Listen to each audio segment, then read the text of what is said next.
Eh, bueno, muy buenos días. Mi nombre es Catherine Cárdenas, residente de segundo año de Anestesiología y Reanimación de la Universidad de Antioquia, y el día de hoy vamos a hablar sobre tromboembolismo pulmonar, nuevas guías 2019. A mi asesor, el doctor Héctor Arroyave, muchísimas gracias por acompañarme en la construcción de esta charla. Esperamos que sea de todo su agrado. Este va a ser el derrotero que nos acompañe el día de hoy, empezando por epidemiología. Vamos a hacer un breve recuento sobre la fisiopatología de esta entidad. Hablaremos algo de diagnóstico, la clasificación del riesgo que torna gran importancia, el tratamiento y por último unas conclusiones. Empezamos entonces por la epidemiología, donde debemos resaltar que esta es la tercera causa de síndrome cardiovascular agudo, que solamente le va a ganar el infarto agudo de miocardio y el ACV, que tiene una incidencia anual que se ha visto que es creciente, aumentando de 35 a 115 por cada 100.000 habitantes, que tiene una mayor prevalencia en mayores de 80 años y que tiene lastimosamente un diagnóstico post-mortem de 59%. Todo esto sustentado en este artículo que les quiero resaltar, dado en Alemania, publicado en 2019, donde se encontró efectivamente una incidencia que aumenta de 85 a 109 por cada 100.000 habitantes, donde la muerte afortunadamente disminuyó de un 20.4% a un 13.9%. Sin embargo, esto ellos lo explican ya sea o por mayor adherencia a las guías o por un sobrediagnóstico de esta entidad. Y la trombolisis se realizó de manera efectiva en un 3.1% de los pacientes a un 4.4% de los pacientes. Debemos tener en cuenta que estos pacientes podrán presentar factores predisponentes permanentes, transitorios o por el contrario, 40% de los pacientes no van a tener ningún factor predisponente que nos alerte sobre la sospecha de esta entidad. Y es por esto que en la guía se nos dan unos cuadros en los cuales debemos revisar cuál es el factor de riesgo o qué factores de riesgo tiene nuestro paciente. En los factores de riesgo débiles, los cuales confieren un OR de menor de 2, estos van a ser realmente los pacientes a los cuales nos veamos enfrentados en nuestra práctica clínica de manera cotidiana. Es por esto que siempre debemos tener en cuenta estos factores. En los factores de riesgo moderado, los cuales confieren un OR de 2 a 9, tenemos o destacaremos a los pacientes que toman anticonceptivos orales, el cual les confiere un riesgo de 2 a 6 veces más con respecto a las pacientes que no toman ninguna terapia hormonal para anticoncepción o para fertilización in vitro. Además de esto, los pacientes con cáncer, especialmente los pacientes de cáncer de cabeza de páncreas, gastrointestinal, hematológico o cerebral, van a presentar un mayor riesgo, especialmente también los pacientes que tengan metástasis de su tumor primario. Y por último, los pacientes con un factor de riesgo alto, con un OR de 10, vamos a destacar a los hospitalizados por falla cardíaca, flóter o fibrilación auricular en los 3 meses previos y los pacientes que en los 3 meses previos presentaron infarto agudo de miocardio. Todo esto se ha visto como un factor de riesgo independiente sustentado en este estudio y varios estudios más, donde la enfermedad cardiovascular se comporta como un factor de riesgo independiente para presentar tromboembolismo pulmonar, independientemente de que el paciente tenga o no trombosis venosa profunda. Es por esto que se desarrolla como un factor de riesgo o aumenta el riesgo a corto plazo de embolia pulmonar no asociada a trombosis venosa periférica diagnosticada. Hacemos entonces un breve recuento de la fisiopatología, teniendo en cuenta que la base de esta va a ser la falla del ventrículo derecho, y todo esto va a estar explicado empezando por que cuando se obstruye entre el 30 y el 50% del lecho capilar pulmonar, vamos a tener aumento de las presiones arteriales pulmonares. Esto a su vez va a desencadenar una cascada con liberación de tromboxanos, serotonina, que van a aumentar las resistencias vasculares pulmonares. Ante estas resistencias vasculares pulmonares aumentadas, vamos a tener que el ventrículo derecho va a dilatarse, va a causar una insuficiencia tricuspidia, valvular tricuspidia, se va a aumentar la tensión del ventrículo derecho, y a pesar de que este ventrículo derecho va a tratar de realizar algunos cambios neurohormonales para compensar este aumento de la resistencia vascular pulmonar, no lo logra realizar, y es por esto que haya un aumento de la demanda de oxígeno hay disminución de la contractilidad del ventrículo derecho y por lo tanto de su output. Esto se va reflejado en dos cosas: en la disminución de la precarga del ventrículo izquierdo, dependiente de esto dicho previamente, y también porque el septo interventricular se va a ver desplazado hacia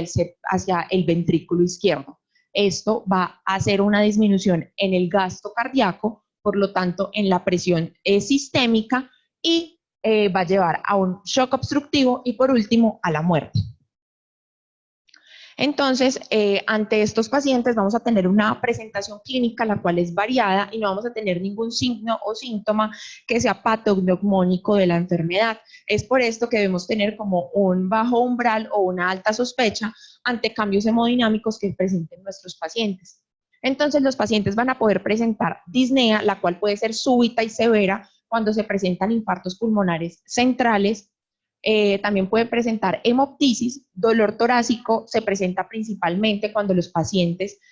tienen infartos pulmonares distales, y el síncope se relaciona con la inestabilidad hemodinámica, como lo podemos ver en esta revisión sistemática y metaanálisis, donde se evaluaron 21.956 pacientes con diagnóstico de TEP y se encontró que 3.706 habían cursado con síncope y que esto se relacionaba con inestabilidad, disfunción del ventrículo derecho por ecocardiograma y muerte temprana. Entonces, en el momento en el cual nosotros tenemos la sospecha de que nuestro paciente está cursando con un tromboembolismo pulmonar, debemos realizar la evaluación de la probabilidad de que efectivamente este sea el diagnóstico. Entonces, esto lo podemos realizar empezando con una prueba pretest, la cual se puede hacer por juicio clínico o por reglas de predicción. Realmente la guía nos da dos reglas de predicción, las cuales han sido utilizadas de manera histórica para evaluar la probabilidad pretest de que nuestro paciente tenga tromboembolismo pulmonar. En este caso vamos a hacer énfasis en la versión simplificada de la escala de Génova y en la ampliamente conocida escala de Wells. Estas nos van a dar una clasificación del riesgo, ya sea en 3 niveles, en los cuales el de bajo nivel nos va a dar una probabilidad del 10%, nivel intermedio una probabilidad del 30%, y un nivel alto una probabilidad del 65%. O en el caso de los score, en donde lo queramos clasificar en dos niveles, como son estas dos partes, los de baja probabilidad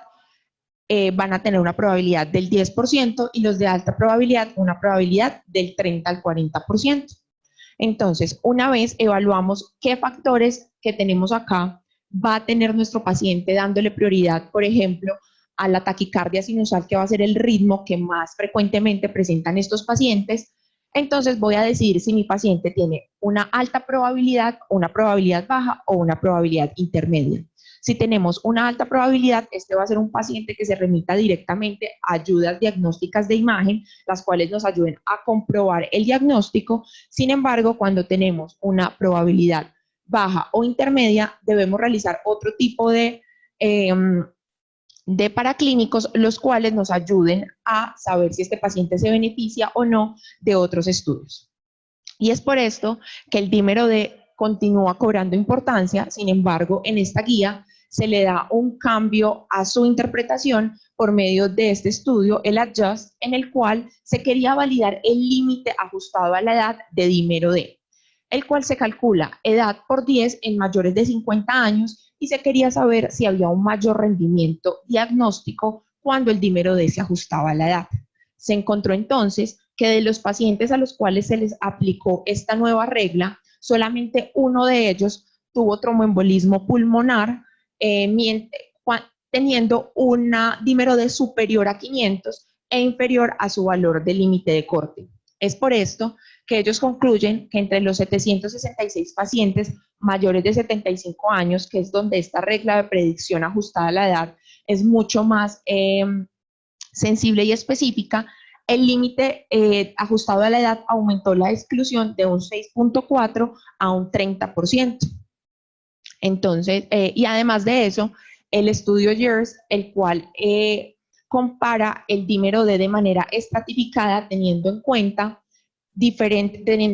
tres valores clínicos o tres signos clínicos, como son la hemoptisis, el TEP como diagnóstico más probable, y los signos clínicos de trombosis venosa profunda. Entonces, evaluaron el dímero de manera estratificada en dos grupos: mayores de 500 picogramos por mililitro, pero menores de 1000 y que tuvieran alguno de estos signos clínicos. Se consideraban, alguno o cualquiera de los tres signos clínicos se consideraba, se descartaba el tromboembolismo pulmonar. Y además, los pacientes que no tenían ninguno de estos signos y que presentaban un dímero de menor de 500, también se descartaba y no eran llevados a mayores pruebas. Esto nos dio como resultado una disminución absoluta del 14% de los angioTAC realizados durante el estudio, lo cual nos deja una pequeña conclusión en la cual los puntos de corte ajustados a la edad o estratificados van a disminuir el número de imágenes no necesarias o no indicadas, sin conferir un riesgo mayor para el paciente. Pasamos entonces al paciente en el cual el dímero D fue positivo, ya sea por esta regla del Years o por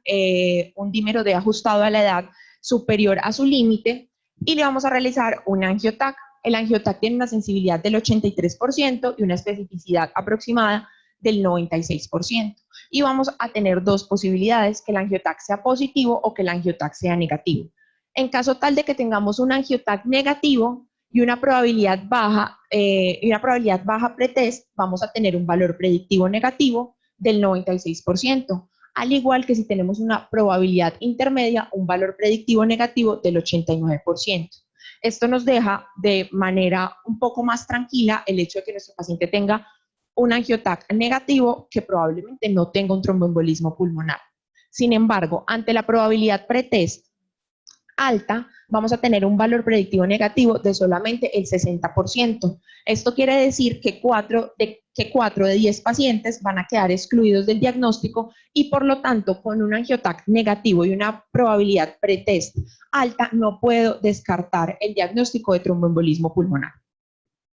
Ante un angioTAC positivo y una probabilidad baja, vamos a conferir un valor predictivo positivo del 85%, ante una probabilidad intermedia un valor predictivo del 92% y ante una probabilidad alta un valor predictivo del 96%, haciendo de manera adecuada el diagnóstico de tromboembolismo pulmonar. Sin embargo, ante los pacientes a los cuales no podamos realizarles una angiotomografía, ya sea por problemas administrativos o en el caso tal de las pacientes embarazadas, los pacientes que han realizado alergia a medio de contraste, los pacientes en falla renal o los pacientes en la guía especifican pacientes ambulatorios, los cuales es poco probable que encontremos en nuestro medio, se les podrá realizar gammagrafía, ventilación, perfusión. Por otro lado, también se podría realizar angiografía pulmonar, la cual es sensible y específica, sin embargo, es costosa y poco común en nuestro medio. La angioresonancia es mencionada durante la guía, sin embargo, dicen que no está disponible y tiene muchos resultados no concluyentes. Y por último, la ultrasonografía por compresión, la cual también lastimosamente no está ampliamente disponible. Y por último, dentro de las imágenes diagnósticas a las cuales podemos acceder, la ecocardiografía toma un papel importante durante esta guía y en la cual nosotros como anestesiólogos podríamos impactar ante la sospecha de tener un paciente en el intraoperatorio cursando con un tromboembolismo pulmonar. Tenemos entonces que a través de la literatura hay múltiples signos identificados por medio de la ecocardiografía para identificar disfunción aguda del ventrículo derecho. Sin embargo, los más dicientes y los que a través de los estudios, como se los voy a mostrar más adelante, han mostrado una mayor correlación con tromboembolismo pulmonar y falla del ventrículo derecho, van a ser un ventrículo derecho dilatado con una relación ventrículo derecho, ventrículo izquierdo mayor a 1 o un signo de Makone. Además de eso, un signo 60, pues un signo de 60-60. En este estudio se hicieron entonces el análisis de 511 pacientes que ya tenían TEP confirmado por angioTAC y se les realizó ecocardiograma con el fin de identificar cuáles eran los signos clínicos típicos de tromboembolismo pulmonar. Se encontró entonces, como ya les dije previamente, que la relación ventrículo derecho-ventrículo izquierdo mayor a 1, el signo de McConnell y el signo 60-60 eran los criterios ecocardiográficos más útiles para la disfunción del ventrículo derecho. Y traigo esta revisión sistemática con metaanálisis que evalúa 22 artículos con múltiples características que nos dicen que va a ser muy difícil porque esto es operador dependiente y que va a depender del escenario de realización, ya que en este estudio se recopilaron tanto estudios que lo evaluaban en urgencias, en UCI, como en el intraoperatorio. Me parece importante resaltarlo, ya que nos dice que tiene una baja sensibilidad, pero tiene una alta especificidad. Esto quiere decir que en el momento en el cual yo encuentre signos clínicos de disfunción del ventrículo derecho, voy a poder meter a mi paciente dentro del diagnóstico de tromboembolismo pulmonar, mientras que al no encontrar ningún signo, no puedo descartar el diagnóstico. Entonces, esto es importante tenerlo en cuenta en el momento en el cual realicemos ecocardio en nuestro paciente. Es por esto que la ecocardiografía se muestra como una herramienta útil para el diagnóstico de tromboembolismo pulmonar sin necesidad de ser llevado el paciente a una angiotomografía o de ser movido, en el caso tal y específico de anestesia, de la sala quirúrgica, para poder darle un tratamiento específico y pronto que impacte en su mortalidad. Entonces, una vez hemos decidido o hemos llegado a la conclusión de que nuestro paciente tiene un tromboembolismo pulmonar, debemos hacer una estratificación por signos y síntomas. Vamos a decir que nuestro paciente puede estar estable o puede estar inestable. Y la guía nos da unos criterios de inestabilidad muy específicos, como son el paro cardiorrespiratorio, los pacientes que tienen una presión sistólica menor de 90, persistente o con uso de vasopresor, y además de esto, signos de hipoperfusión distal, o los pacientes que persisten a pesar del uso de vasopresores con presión sistólica menor de 90 o con caídas de presión sistólica de 40 milímetros de mercurio por más de 15 minutos. Entonces, es muy claro que estos pacientes van a representar un alto riesgo para mortalidad temprana y en los intrahospitalaria y en los primeros 30 días. Sin embargo, en los pacientes estables debemos, por clínica, imagen y laboratorios, decidir si estos pacientes van a ser de alto riesgo, de riesgo intermedio o de riesgo bajo. Y esto lo vamos a realizar por medio de estrategias o de escalas clínicas, las cuales voy a explicar más adelante, en las cuales podremos resaltar criterios como la taquicardia, disminución en la presión arterial sistólica, insuficiencia respiratoria o síncope, los criterios ecocardiográficos de los cuales ya hablamos y no vamos a ahondar aún más, y además de eso, los marcadores de injuria miocárdica que vuelven a tomar un papel importante en estos pacientes y en su estratificación. Entonces tenemos aquí este estudio en el cual se evaluó el papel pronóstico de la troponina en pacientes que tenían TEP, pero que además de eso estaban normotensos, es decir, estos pacientes no estaban inestables hemodinámicamente. Y la idea era evaluar todas las causas de muerte a 30 días y la mortalidad relacionada a tromboembolismo pulmonar a los 30 días y sus eventos adversos. Se encontró entonces, por medio de estos forward plot que los voy a pasar rápidamente, que todos los pacientes con troponinas elevadas tenían tanto una mortalidad a 30 días asociada a cualquier causa, como una mortalidad asociada a tromboembolismo pulmonar y a eventos adversos aumentada. Por otro lado, los péptidos natriuréticos también cobran gran importancia, haciendo, en este estudio se quiso evaluar la relación entre estos péptidos y los resultados clínicos del tromboembolismo pulmonar. Se encontró entonces que ante el aumento de dichos péptidos, se aumentaba la incidencia de disfunción ventricular derecha, de complicaciones hospitalarias y de mortalidad a los 30 días. Es por esto que podemos decir que un BNP mayor a 100 picogramos por mililitro tiene un likelihood ratio positivo de mortalidad intrahospitalaria de 1.7, el cual es importante. Entonces, estos marcadores se van a comportar, estos marcadores de injuria miocárdica se van a comportar como predictores de mortalidad y eventos asociados, eventos adversos asociados a tromboembolismo pulmonar, y es por esto que los debemos tener en cuenta. Por otro lado, y como les mencioné anteriormente, vamos a utilizar una escala clínica, una escala de índice de gravedad de embolia pulmonar, PESI, la cual también tiene una versión original y una versión simplificada, en la cual vamos a encontrar que ante mayor clasificación de PESI, vamos a tener un aumento en la mortalidad. y esto va a tener múltiples escenarios, pues múltiples características clínicas, como son la taquicardia, la presión arterial, que el paciente presente desaturación, entre otros criterios. Pero lo más importante que debemos tener en cuenta cuando utilicemos esta escala es que ante pacientes que tengan uno o más puntos, vamos a tener un aumento en la mortalidad de 10.9%, mientras que los pacientes sin ningún punto, vamos a tener una mortalidad del 1%. Entonces, todo lo anterior que hemos dicho es con el fin de poder clasificar al paciente en este cuadro que toma pues gran importancia o se le da gran importancia a través de la guía. Entonces, los pacientes van a tener un alto riesgo cuando presentan inestabilidad hemodinámica con los criterios previamente dichos, cuando tienen un PESI de 3 a 5 cuando se evalúa por la forma convencional, o mayor o igual a 1 cuando se hace de la versión simplificada, cuando tenemos signos de disfunción del ventrículo derecho,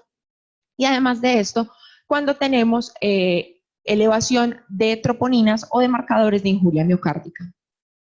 Por el contrario, vamos a tener que el riesgo intermedio puede ser clasificado en intermedio alto o intermedio alto en el intermedio bajo, el cual va a tener la gran diferenciación en el hecho de que en el intermedio alto va a haber tanto disfunción del ventrículo derecho como marcadores de injuria miocárdica positivos, mientras que en el intermedio bajo podremos tener uno de estos dos positivo o ninguno positivo, pero vamos a tener un PESI, el cual va a ser mayor o igual a 1. Y por último, el de riesgo bajo va a tener negativos estos primeros 3 criterios, y a estos pacientes inclusive en ocasiones no se les realizará troponinas o péptidos natriuréticos, los cuales podrán ser negativos o en la guía los dan como opcionales no realizarlos. Pasamos entonces a un breve recuento en el tratamiento, en el cual debemos dar un soporte ventilatorio, soporte hemodinámico. El paciente debe iniciarse anticoagulación y terapia de reperfusión en los casos de esta esté indicada. Entonces, debemos tener en cuenta que este no es un problema de oxigenación y debemos dar oxígeno suplementario solo si la saturación está menor a 92%. Pero ante escenarios de hipoxemia, falla ventilatoria inminente o paro cardiorrespiratorio en el cual debamos intervenir la vía aérea de nuestro paciente y darle ventilación mecánica ventilación mecánica invasiva, debemos tener en cuenta de manejar de una manera cautelosa los volúmenes que se le estén dando al paciente y además de eso el PIB conferido, ya que muchas veces estos parámetros van a disminuir el retorno venoso y por lo tanto van a afectar aún más el gasto cardíaco. En el soporte hemodinámico debemos entonces tener en cuenta que si bien estos pacientes generalmente su inestabilidad hemodinámica no va a depender de hipovolemia, en el caso tal en el cual encontremos razones para dicha hipovolemia o signos clínicos que no lo sugieran, vamos a realizar un bolo o sugieren dar un bolo de menos de 500 cc en 15-30 minutos, sin sobrecargar el paciente. Y rápidamente optar por utilizar vasopresores, especialmente, y dan en la guía la recomendación de utilizar norepinefrina, ya que esta tiene un efecto inotrópico, además de eso aumenta las resistencias vasculares sistémicas y tiene poca repercusión sobre las resistencias vasculares pulmonares, las cuales a toda costa no queremos aumentar, ya que esto aumentaría la falla del ventrículo derecho. Además de esto, hacen énfasis en pensar rápidamente ante pacientes refractarios en darles un soporte hemodinámico extracorpóreo, ya sea pues con ECMO, que en nuestro medio, si bien no lo tenemos disponible de manera inmediata, se puede llamar al centro de referencia al cual lo realiza, y estos por lo general asisten a los lugares donde se requiera y se llevan al paciente. Entonces siempre lo debemos tener en cuenta ante pacientes refractarios o ante pacientes que se beneficien de esta estrategia.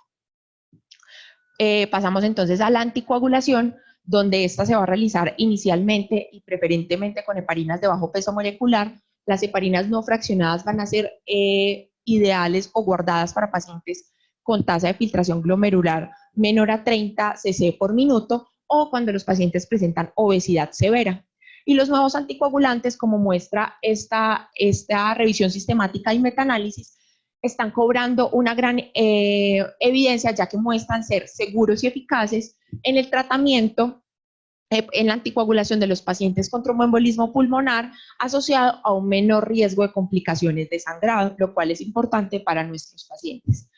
La terapia de reperfusión, por su parte, entonces va a disminuir la presión de la arteria pulmonar, lo cual va a disminuir las resistencias vasculares pulmonares y va a favorecer a la disminución o al freno de la dilatación del ventrículo derecho. Es por esto que ante un paciente inestable debemos realizar de manera oportuna y rápida una trombolisis, ya sea con RTPA, streptoquinasa o uroquinasa. En nuestro medio tenemos RTPA disponible y debemos también tener en cuenta cuáles son las contraindicaciones absolutas y relativas en nuestro paciente para realizarla o no hacerlo.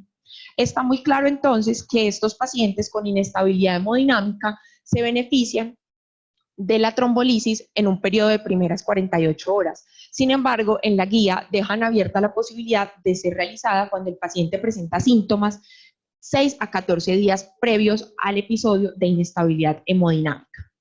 Pero también nos queda la duda y se abre un nuevo interrogante durante la guía en si los pacientes de riesgo intermedio o alto se benefician de trombolisis de manera sistemática o de manera predeterminada. Es por esto que escogieron pacientes con disfunción del ventrículo derecho y además de eso con marcadores de injuria miocárdica y por lo tanto que tenían un PESI positivo, es decir, intermedio alto, y encontraron que al realizarles una fibrinolisis sistemática había una disminución en la descompensación hemodinámica. Sin embargo, se encontraron aumentos en las hemorragias mayores, tanto intra como extracerebrales. Por lo tanto, la guía todavía no se compromete en dar un parte de seguridad para realizar fibrinolisis a todos los pacientes de riesgo intermedio alto. Sin embargo, lo deja como una carta abierta para futuros estudios y para que dentro de nuestro juicio clínico podamos decidir si nuestro paciente se beneficia o no de esta estrategia de reperfusión. Por último, entonces, debemos recordar que el sangrado es un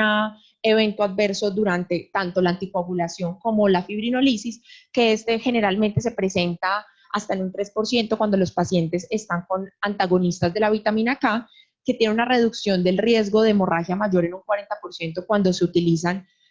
anticoagulantes directos, y que el riesgo de hemorragia mayor es principal o es predominante durante el primer mes.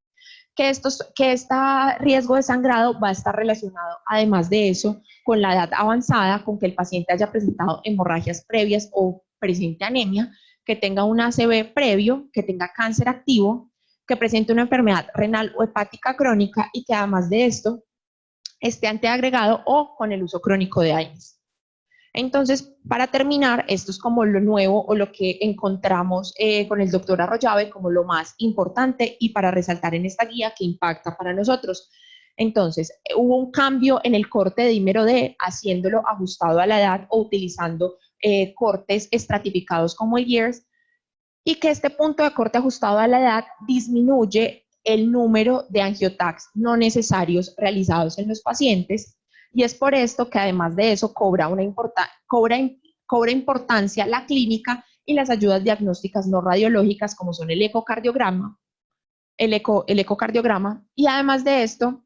nos da una definición clara de inestabilidad hemodinámica y hace una inclusión de otros parámetros dentro del TEP de alto riesgo. Además de esto, nos enfatiza en la pertinencia del soporte hemodinámico y ventilatorio y nos deja, como dije previamente, una carta abierta sobre la